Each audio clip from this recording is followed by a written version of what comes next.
Brook Lopez finds a three. We're all tied at 110. A minute 20 remains. Tied at 119 now. Drew Holiday in the lane, no good. Giannis, yes, he had 34. Bucks a 2-point lead. Ensuing Nets possession. James Harden, he doesn't just shoot, he dishes. Harden finding Joe Harris for the three, and the Nets take a 1-point lead.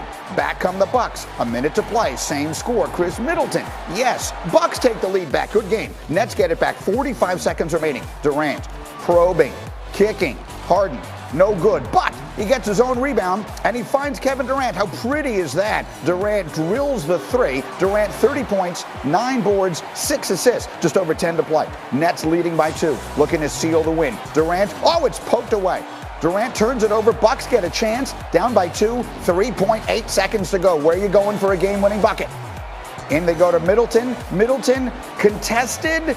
Oh, man, look at this. As we show you the replay, and that one rims out, Giannis Antetokounmpo is going right down the middle, and he is all alone. But Middleton can't find him. Up goes the shot, and it's no good. And the Nets hang on to win in game number 2 for James Harden.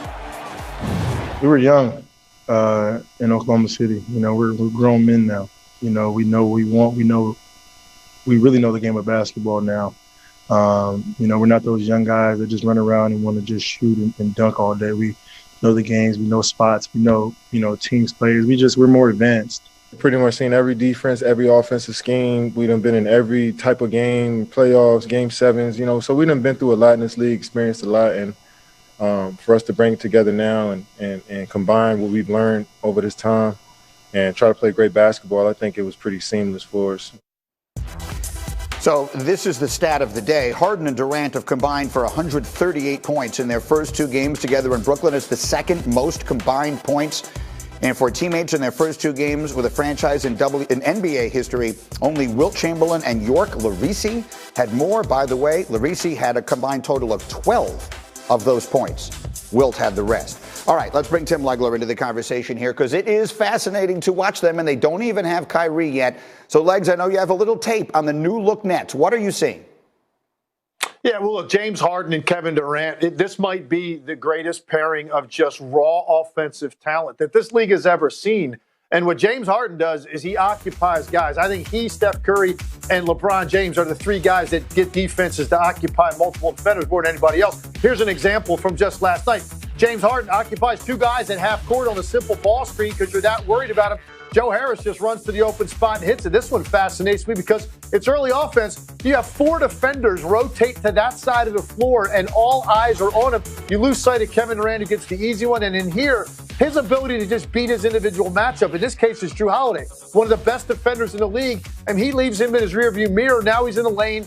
Get that backline defender to come up, and you make the game easy for DeAndre Jordan. So it's just his prowess as a guy that will win every individual matchup in front of him. And then he's also going to force an overcommitment defensively. And then what that does to the guys on his team, it just makes the game easy. And right now, Joe Harris, DeAndre Jordan, even Jeff Green, the game is really simple for them. Just find an open spot and wait, basically, because James Harden is that good at breaking defenses down. And I haven't even talked about Durant. He's the guy at the top of the food chain on this team. And he just gets his seamlessly whenever he wants to. But the fact that Harden is getting these defenses to shift, Greeny, to his side of the floor, it's just going to make them so lethal some nights and really no answer defensively for what they bring at you. And that's right now when they are a dynamic duo. But how about when they become a trio? When you add Kyrie to this mix, what happens? Very difficult for me watching that game, imagining Kyrie Irving on the floor, because I love the flow that they had. And I talked about those other role players getting great opportunities. Well, when you now add another guy to the mix that's a ball-dominant player, I think the flow is going to be interrupted. And Kyrie's put himself in a little bit of a tough spot here by missing the beginning of this, because now you feel like the pressure is going to be on him to figure out a way to make sure that this thing stays humming the way that it has for the first 2 games. And you almost feel like he's being set up to fail. No matter what happens, Kyrie Irving is going to be the guy that people are going to point at, regardless of how he plays, if they start losing games or if this offense slows down. So I just think it's, when you look at this team and you look at the pairing of these 2 guys, in Durant and James Harden, I like this team the way it is. But unfortunately, that's not how it's going to be. You're going to add another supreme elite scorer to the mix. And it's not just the fact that he's a great scorer. It's the way he gets it. and the number of dribbles he takes and how he has to continually break his guy down in order to make it happen. I just wonder what is going to happen with the opportunities that the supporting cast gets. And I don't care what anybody says, you're going to need those guys to play at a really highly efficient rate. They're doing it with 2 ball dominant guys. You add a third one to the mix, it's going to get a little bit muddled out there. I'm fascinated, like everybody else, what it's going to look like.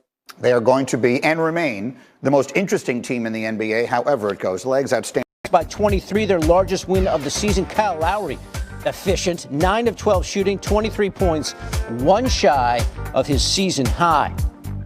And for the first time since February of 2010, the Spurs had 4 players score 20 points or more in a rout of Portland. You see Damian Lillard there. He had a game-high 35 points in the loss, but too much out of San Antonio. We also had John Morant and the Grizzlies facing the Suns. We'll pick things up game tied at 98 with 1:13 remaining. Morant driving, slings a perfect pass to Grayson Allen. In the corner, he drains the 3. Beautiful. Look at this again. The nice move by Morant and dishing it to find Allen. Talk about finesse. We're hyped. The bench is hyped. Grizzlies take a 3-point lead. Next Suns possession under a minute remaining. Devin Booker misses the layup, but DeAndre Ayton cleaning that up with a putback dunk. Ayton puts up 18 and 16 rebounds. Suns trim the lead to 1, and then 35 seconds left. Grizzlies take it back. Morant with the drive finishes to put the team up by 3, but keep your eye on him because he gets back on defense. Chris Paul now pushes the ball up the floor, and Morant draws the charge. Clutch plays from Morant down the stretch. He goes for 17. Grizzlies hang on to defeat the Suns. Those two look good together, don't they, Tony? They do. Net gains. James Harden has been in Brooklyn for 2 games. His impact already being felt, certainly with Kevin Durant. According to Elias, Harden and KD are the first teammates ever to each score 30-plus points in each of their first 2 games together with a franchise.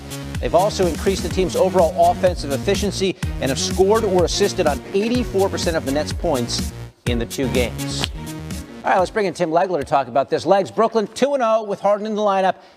Defensively, not getting a lot of stops, but on the other end, I mean, they're virtually unstoppable. What have you seen from Harden so far?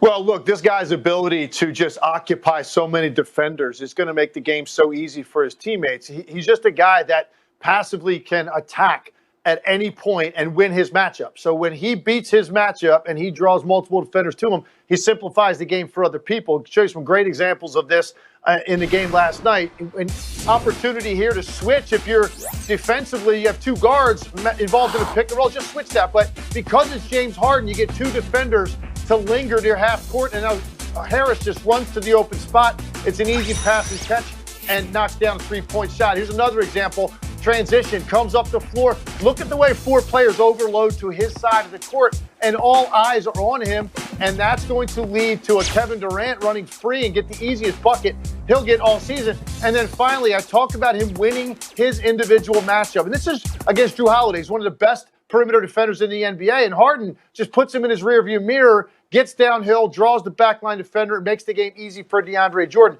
I think in this situation, when you have this kind of firepower paired up together, somebody has to take the role of lead facilitator.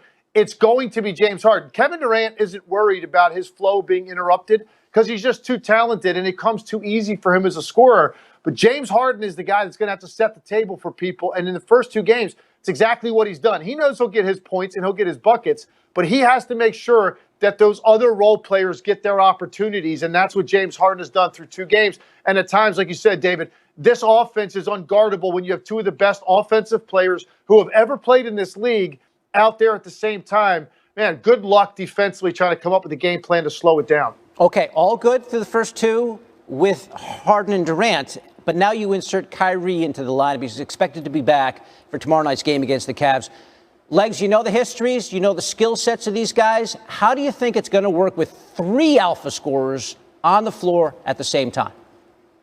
Well, I was watching the game last night, and I just kept trying to imagine Kyrie out there, and it was almost unimaginable to me when you have another guy added to the mix that is that dribble dominant. And now I think the flow does start to get affected. Because, look, when you take the ball that percentage of the time out of the hands of a James Harden or Kevin Durant, it's going to be much more difficult I think for that team to operate with enough ball movement and inclusion of your role players to have a real feel to your offense. And that's the problem. Kyrie's created a little bit of a problem for himself now because you've seen a team in 2 games look unguardable on one end of the floor. You add Kyrie to the mix, it's going to become a little bit more muddled. He's obviously a great talent, but that's not what this is about. It's about pieces fitting, and it's about the role players understanding that they're going to get opportunities as well to take pressure off of these guys. So it remains to be seen. He's talented.